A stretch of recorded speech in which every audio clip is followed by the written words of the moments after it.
यदा यदा हि धर्मस्य ग्लानिर्भवति भारत अभ्युत्थानम् अधर्मस्य तदात्मानं सृजाम्यहम् परित्राणाय साधूनां विनाशाय च दुष्कृतां धर्म संस्थापनार्थाय संभवामि युगे युगे।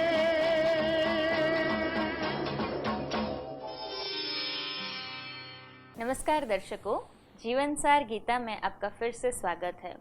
दर्शकों, पिछले एपिसोड में हम चर्चा कर रहे थे कि कर्मयोग की स्थिति में यदि हम कर्म करते हैं तो उस कर्म का जो भी हमें फल मिलता है उसको हम निश्चित रूप से एक्सेप्ट कर सकते हैं, स्वीकार कर सकते हैं।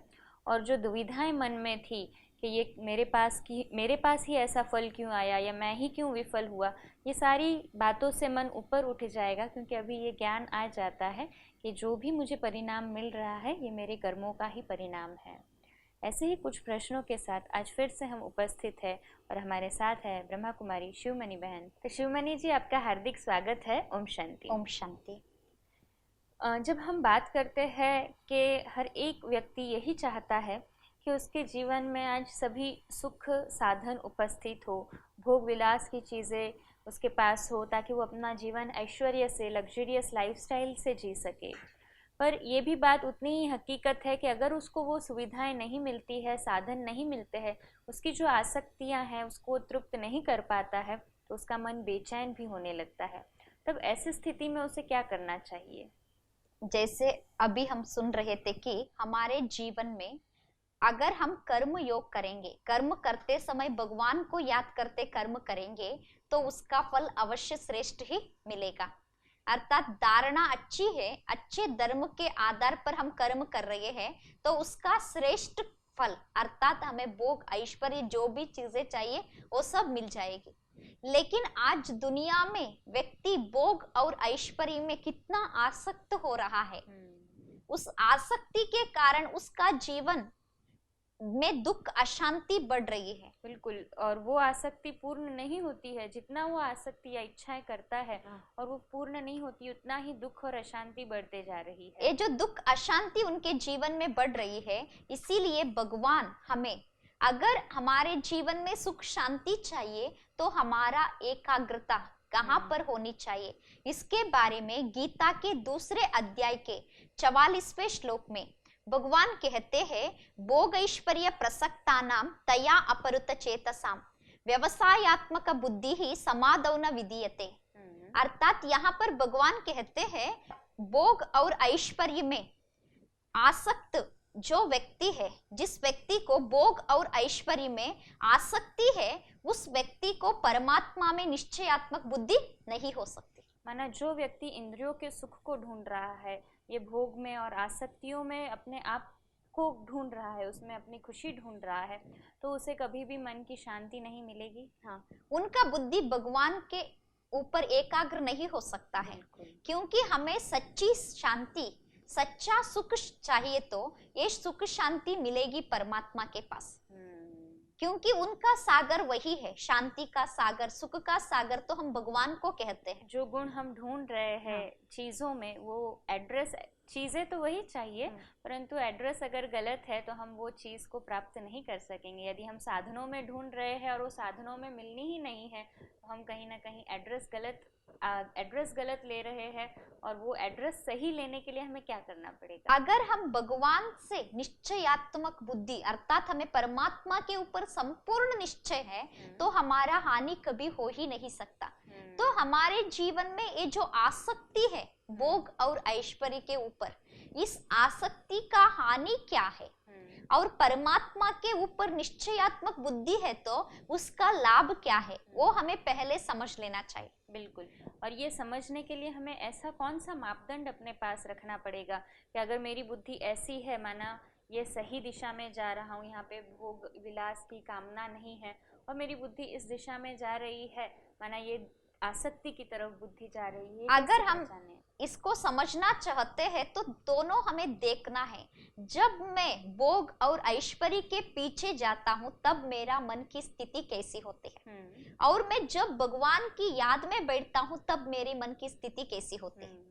जब व्यक्ति भगवान के आगे बैठकर ध्यान में मग्न हो जाता है, उस समय दुनिया में कोई भी चीज में जो शांति सुख नहीं मिल सकता, दुनिया के किसी भी चीज में जो शांति सुख नहीं है, वो सुख शांति भगवान की याद में हमें प्राप्त हो जाती है। लेकिन हमें पता है कहाँ पर है सुख शांति, लेकिन परमात्मा में वो सुख शांति पाने के बजाय हम उस सुख शांति को भोग और ऐश्वर्य में, भोग और ऐश्वर्य में पाने का प्रयास करते हैं। तो सुख शांति हमें ढूंढनी परमात्मा के पास है और हम भोग और ऐश्वर्य में ढूंढ रहे हैं। हाँ, ऐश्वर्य और भोग में ढूंढ रहे हैं। तो उसका रिजल्ट क्या होगा, उसको अगर हम यथार्थ रूप में जानना चाहते हैं तो मुझे एक एग्जाम्पल याद आती है। एक व्यक्ति था जो बहुत धनवान था, उनके पास तो बहुत धन संपत्ति सब थी, उसने तो बहुत धन कमा के भी रखा था। घर वालों में जो थे, घर में जो बच्चे थे सब थे, उनको भी थोड़ा बहुत ही इनके प्रॉपर्टी के बारे में मालूम था। वो व्यक्ति इतना लोभी था कि अपने बच्चों को भी अपने प्रॉपर्टी का सही हिसाब नहीं बताया था। घर में जितना प्रॉपर्टी थी, जितनी प्रॉपर्टी थी, धन संपत्ति थी, उसके बारे में बच्चे जानते थे, लेकिन उसने अपने घर के बाहर ऐसा एक अंडरग्राउंड बनाया था। उसमें इतना पैसा, धन संपत्ति और ज्वेल्स, सोना, सब हीरा, सब ऐसे रखा था, उसके बारे में उनके घर में किसी को भी मालूम नहीं था। माना वो उसको कहीं ना कहीं छुपाना चाहता था और शायद अपने परिवारजनों पे भी विश्वास नहीं करता था, इसलिए उन्हें नहीं बताया। क्योंकि उनको बच्चों से भी ज्यादा आसक्ति अपने धन और संपत्ति में थी। वो जो ऐश्वर्य था उसके ऊपर इतना आसक्ति थी, वो जब अकेले घर में होता था तो अंडरग्राउंड में जाकर उसको देख देख के खुश होता था, पैसे को देख के खुश होता था। वो जो उनके पास सोना था, हीरा था, उसको देख देख के खुश होता था। ऐसे ही घर में किसी को भी इसके बारे में कुछ भी मालूम नहीं था। एक दिन रात के समय 11 बज गया है, उस व्यक्ति को तुरंत याद आता है कि मेरे पैसे को मुझे देखना चाहिए। मेरे पास जितने भी सोना है उसको देखने का मन हो जाता है, उसको, उसके पास जो सोना था उसको देखने का मन होता है। तो तुरंत रात के 11 बजे वो अकेले घर में किसी को ना बताए उस अंडरग्राउंड में चला जाता है। जब जा रहा था अंडरग्राउंड में तो किसी को भी साउंड भी नहीं होना चाहिए, तो नहीं तो घर वाले आ जाएंगे, इसलिए चुपचाप बिना आवाज के वो पहुंच रहा था अंडरग्राउंड में। हाँ, बिना आवाज के पहुंच रहा है अंडरग्राउंड में, लेकिन वो भी साउंड करने के बिना, किसी को भी पता ना चले, ऐसे साइलेंस में जा रहा था। तो लाइट भी नहीं डाला घर में, तो ऐसे ही एक मोमबत्ती लेता है, उस अंडरग्राउंड में चला जाता है, जाके दरवाजा भी बंद कर लेता है उस अंडरग्राउंड का, और जाकर सोना देखने में, हीरा देखने में, वो जो धन देख रहा था, धन देखने में इतना व्यस्त हो जाता है कि उनको टाइम का पता ही नहीं पड़ता। देख देख के खुश हो रहा है, एक एक चीज को उठाता है, देखता है, खुश हो रहा है अपने हाथ में रख के। ऐसे थोड़े देर के बाद वो जो मोमबत्ती लेके गया था वो बुझने का समय आ जाता है। जब मोमबत्ती बुझने की टाइम आती है तब जाता है दरवाजा ओपन करके वापस जाऊं। जब तक वो दरवाजे के पास आता है तो मोमबत्ती बुझ जाती। उस दरवाजे को खोलने का वो बहुत प्रयास करता है, लेकिन वो ऐसी लाख हो जाती है, एक तरफ अंधियारा, उसको दरवाजा खोलने को भी नहीं हो रहा है, वो लाख हो गया है। ना वो पूरी तरह से उसमें फंस चुका है, ना वो खुद बाहर निकल सकता है, ना कोई बाहर से उसे निकाल सकता है, क्योंकि बाहर भी किसी को पता नहीं है, वो अंदर है, वो अंदर है, किसी को पता नहीं। ऐसे ही वहां पर बैठे बैठे 1 दिन, 2 दिन, 3 दिन, ऐसे ही दिन बीत जाते हैं। उनके घर में जो बच्चे थे, अपने पिता कहाँ गए ऐसे सोचकर पूरा गांव ढूंढते हैं, लेकिन उस जगह पर नहीं ढूंढते, क्योंकि किसी को संकल्प में भी नहीं था कि अंडरग्राउंड में पिताजी चले जाएंगे। अंडरग्राउंड है हमारे घर में, वो भी किसी को पता नहीं था। तो ऐसे ही वो व्यक्ति वही बैठे बैठे कुछ दिन के बाद वही मर जाता है। जब वो मर जाता है तो कुछ दिन के बाद वो बच्चे उस घर को बेच देते हैं, वो दूसरे गांव चले जाते हैं। जो मालिक उस घर को खरीद चुका है वो उसको रिकंस्ट्रक्शन करने के लिए पूरा तोड़ता है, तब उसको दिखाई देती है उस घर में एक अंडरग्राउंड है। जब उस अंडरग्राउंड को वो तोड़ता है, वहां पर हीरे सोना सब देखता है तो खुश हो जाता है। इतना खुश हो जाता है वो, जैसे वो व्यक्ति मरते समय एक एक को उठा उठा के देखकर खुश हो रहा था, ऐसे ही ये धन को उठा के देखता है खुश होता है, सोने को उठा के देखता है खुश होता है, हीरे को अपने हाथ में देखकर खुश हो रहा है। ये मालिक धन और संपत्ति जो थी वो इसके ऊपर भी हंस रही है।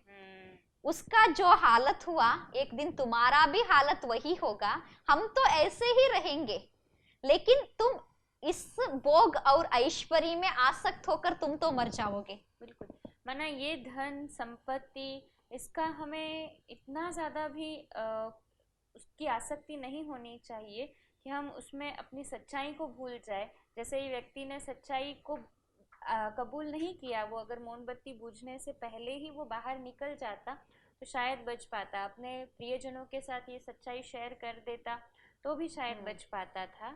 लेकिन वो जो आसक्ति मन के अंदर जो लोभ था, आसक्ति थी संपत्ति का, उस संपत्ति के आसक्ति के कारण वो अपना देह को भी त्याग दिया, लेकिन कुछ भी नहीं मिला। ना वो धन को ले गया अपने साथ, ना वो संबंधों को भी निभा सका, ऐसे ही मर गया।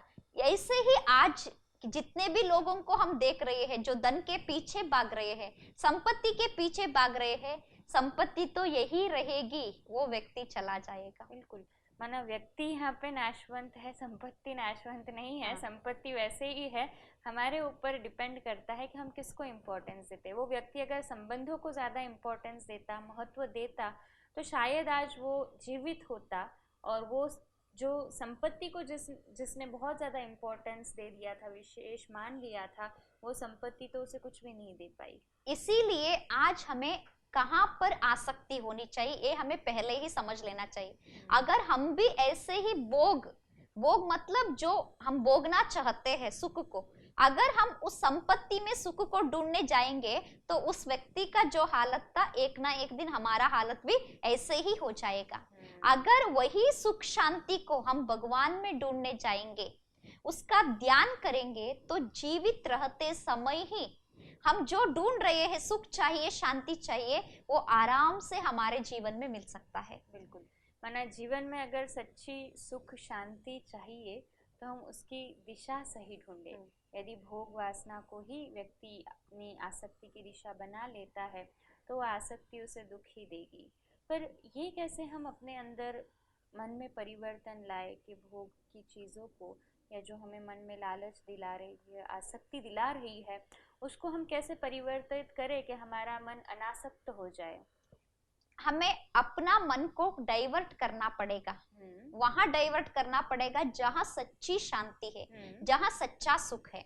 अगर हम एक बार देखेंगे तो दुनिया में कहां पर भी सुख शांति है ही नहीं। ये जो चीज है ये तो भौतिक है, ये जड़ चीज हमें सुख शांति तो दे नहीं सकती। आज एक व्यक्ति को धन की इच्छा ज्यादा है तो उनके पास धन भी होगा, लेकिन धन को पाने के बाद भी अगर उसके घर में एक बात करने के लिए भी कोई है नहीं, तो वो अकेला धन को लेकर क्या करेगा? तब भी वो खुश नहीं रह सकता। ऐसे ही हम जीवन में जितने भी भौतिक वस्तुओं को अपनी सुख का साधन बना रहे हैं, उस वस्तु में सुख है नहीं। अगर हमें सुख चाहिए, शांति चाहिए, तो यहाँ गीता में भगवान हमें बोल रहे हैं कि परमात्मा में निश्चयात्मक बुद्धि होनी चाहिए, अर्थात संपूर्ण निश्चय उस परमात्मा के ऊपर होना चाहिए। हमें निश्चय है कि परमात्मा शांति का सागर है, परमात्मा सुख का सागर है, आनंद का सागर है। ये सत्य को हम पहचान कर अगर हम उनकी याद करना प्रारंभ करेंगे, उनके साथ बुद्धि योग जोड़ेंगे, जैसे हम पहले भी सुन चुके हैं कि कर्म योग करना है, कर्म करते भी बुद्धि का योग भगवान के साथ होना चाहिए। तो हर कर्म करते या बैठकर ध्यान करते समय, योग करते समय हम बुद्धि का योग भगवान के साथ लगा देंगे। जो हम दुनिया भर में ढूंढने का प्रयास कर रहे हैं वो बैठे बैठे ही हमें मिल जाएगा। बिल्कुल, माना जो हम चीज़ें तो सही ढूंढ रहे हैं, जीवन में सुख चाहिए, खुशी चाहिए, आनंद चाहिए, पर वो चीज़ें हम गलत जगह ढूंढ रहे हैं, भोग विलास के साधनों में ढूंढ रहे हैं कि ये चीज़ मुझे मिल जाएगी तो मुझे खुशी मिलेगी, या आसक्ति अगर मुझे परिपूर्ण हो जाए, मेरी आसक्ति अगर परिपूर्ण हो जाए तो मेरे मन में खुशी आएगी, पर ये कभी भी हमें खुशी नहीं दिला सकती। और इसके लिए सरल उपाय जैसे आप बता रहे हैं कि भगवान की याद में यदि हम कर्म करते हैं तो वो कर्म हमें खुशी दिलाएगा, वो भगवान की याद हमें ताकत देगी। हाँ, क्योंकि यहाँ पर अगर हमें सुख भी मिलेगा इस दुनिया में, कोई चीज से भी मिलेगा, व्यक्ति से भी मिलेगा, कहाँ पर भी हमें थोड़ा बहुत सुख भी मिलेगा, तो भी वो क्षणिक है। और ये क्षणिक सुख, या जिसे हम कहते हैं क्षण भंगुर सुख के पीछे हम अगर भागते ही रहे तो ये जीवन तो ऐसे ही समाप्त हो जाएगा और इसका सही आनंद तो हम ले ही नहीं पाएंगे। और जो भगवान की याद हमें इतना आनंद देती है उसमें हम अपने जीवन को सफल कर पाएंगे। परंतु आज हम देखते हैं कि व्यक्ति ये भोग विलास के साधनों में ही सुख ढूंढ रहा है। आज हम देखेंगे आसक्ति इतनी बढ़ गई है मनुष्यों की कि उन्हें थिएटर में मूवीज देखना या बाहर कोई आसक्ति वाली चीजें, अगर मूवी देखने जाएगा तो भी कितना टाइम खुशी मिलेगी, वही 3 घंटा, बाद में तो फिर वही दुख। ऐसे ही जीवन में जो भी साधन हम देख रहे हैं, कोई को भोग विलास बहुत अच्छा लगता है, तो भोग विलास में जो व्यक्ति सुख समझकर किसी को देखने में सुख की अनुभूति होती है, किसी के साथ बैठकर बात करने में सुख की अनुभूति होती है। अगर हम किसी को देखकर सुख की अनुभूति करेंगे तो एक व्यक्ति कितना टाइम देख सकता है, एक आधा घंटा, 1 घंटे के बाद तो उनका मन भर जाता है। ऐसे ही किसी के साथ बात करना हम पसंद करेंगे तो भी कितने घंटे बात कर सकते हैं, 1-2 घंटे में हम थक जाते हैं, बाद में लगता है इनसे बात करके कोई फायदा नहीं। ऐसे दुनिया में जितनी भी चीजों में हमें आसक्ति है, वो चीज हमें थोड़ा बहुत ही सुख देता है। माना हमें जो आसक्तियां हमारे अंदर भर चुकी थी उससे ऊपर उठना है तो भगवान की याद को अपने जीवन का रस बना ले, उसमें हम इतना अपने जीवन को ढाल ले कि हर कर्म करते हुए भी हम भगवान की याद में रहेंगे तो आसक्ति जो हमें खींच रही थी वो खींचेगी नहीं। लोगों को हम देखेंगे, लोगों से हम मिलेंगे, उनसे संपर्क में भी आएंगे, परंतु उनकी तरफ खिंचाव नहीं होगा, अर्थात हमें आसक्ति ही नहीं होगी, क्योंकि सच्ची प्राप्ति तो हो चुकी है।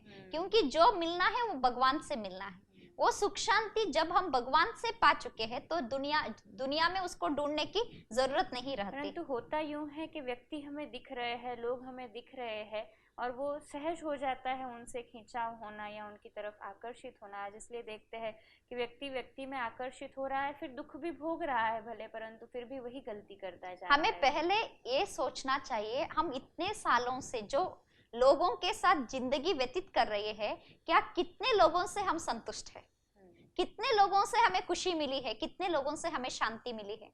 अगर एक बार भी हम अपने ही लाइफ हिस्ट्री को देखेंगे, जितने लोगों के भी संपर्क में हम आए हैं उन लोगों से हम दुख ही पा रहे हैं। पूरा व्यक्ति के जीवन में संपूर्ण रूप से व्यक्तियों से दुख ही मिल रहा है, अशांति ही मिल रही है, वस्तुओं से भी हमें अशांति ही मिल रही है। तो यहाँ पर तो सुख शांति है ही नहीं, तो है तो भगवान में है। इसीलिए भगवान यहाँ पर सुंदर रूप से कहते हैं, भोग ऐश्वर्य प्रसक्तानाम तया अपरुत चेतसाम, अर्थात जिस व्यक्ति का आसक्ति भोग और ऐश्वर्य में है उसका कभी भी परमात्मा में निश्चयात्मक बुद्धि हो ही नहीं सकता। बहुत अच्छा, आज हमने जाना निश्चयात्मक बुद्धि व्यक्ति जो होना चाहता है उसे अपनी आसक्तियों को, अपनी भोग विलास की जो दृष्टि है उसे बदल कर परमात्मा की याद में उसे परिवर्तित करना होगा। इतना हमारे को सरल रीत से समझाया, इसके लिए आपका बहुत बहुत धन्यवाद है। नमस्ते, ओम शांति।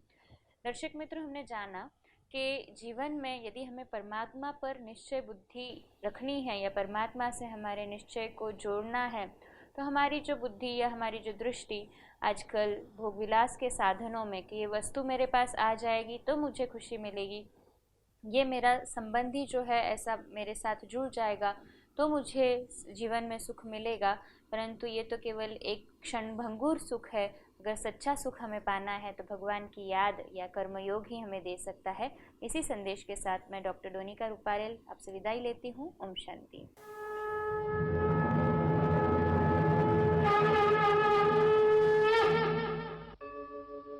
यदा यदा हि धर्मस्य ग्लानिर्भवति भारत अभ्युत्थानम् अधर्मस्य तदात्मानं सृजाम्यहम् परित्राणाय साधूनां विनाशाय च दुष्कृताम् धर्म संस्थापनार्थाय संभवामि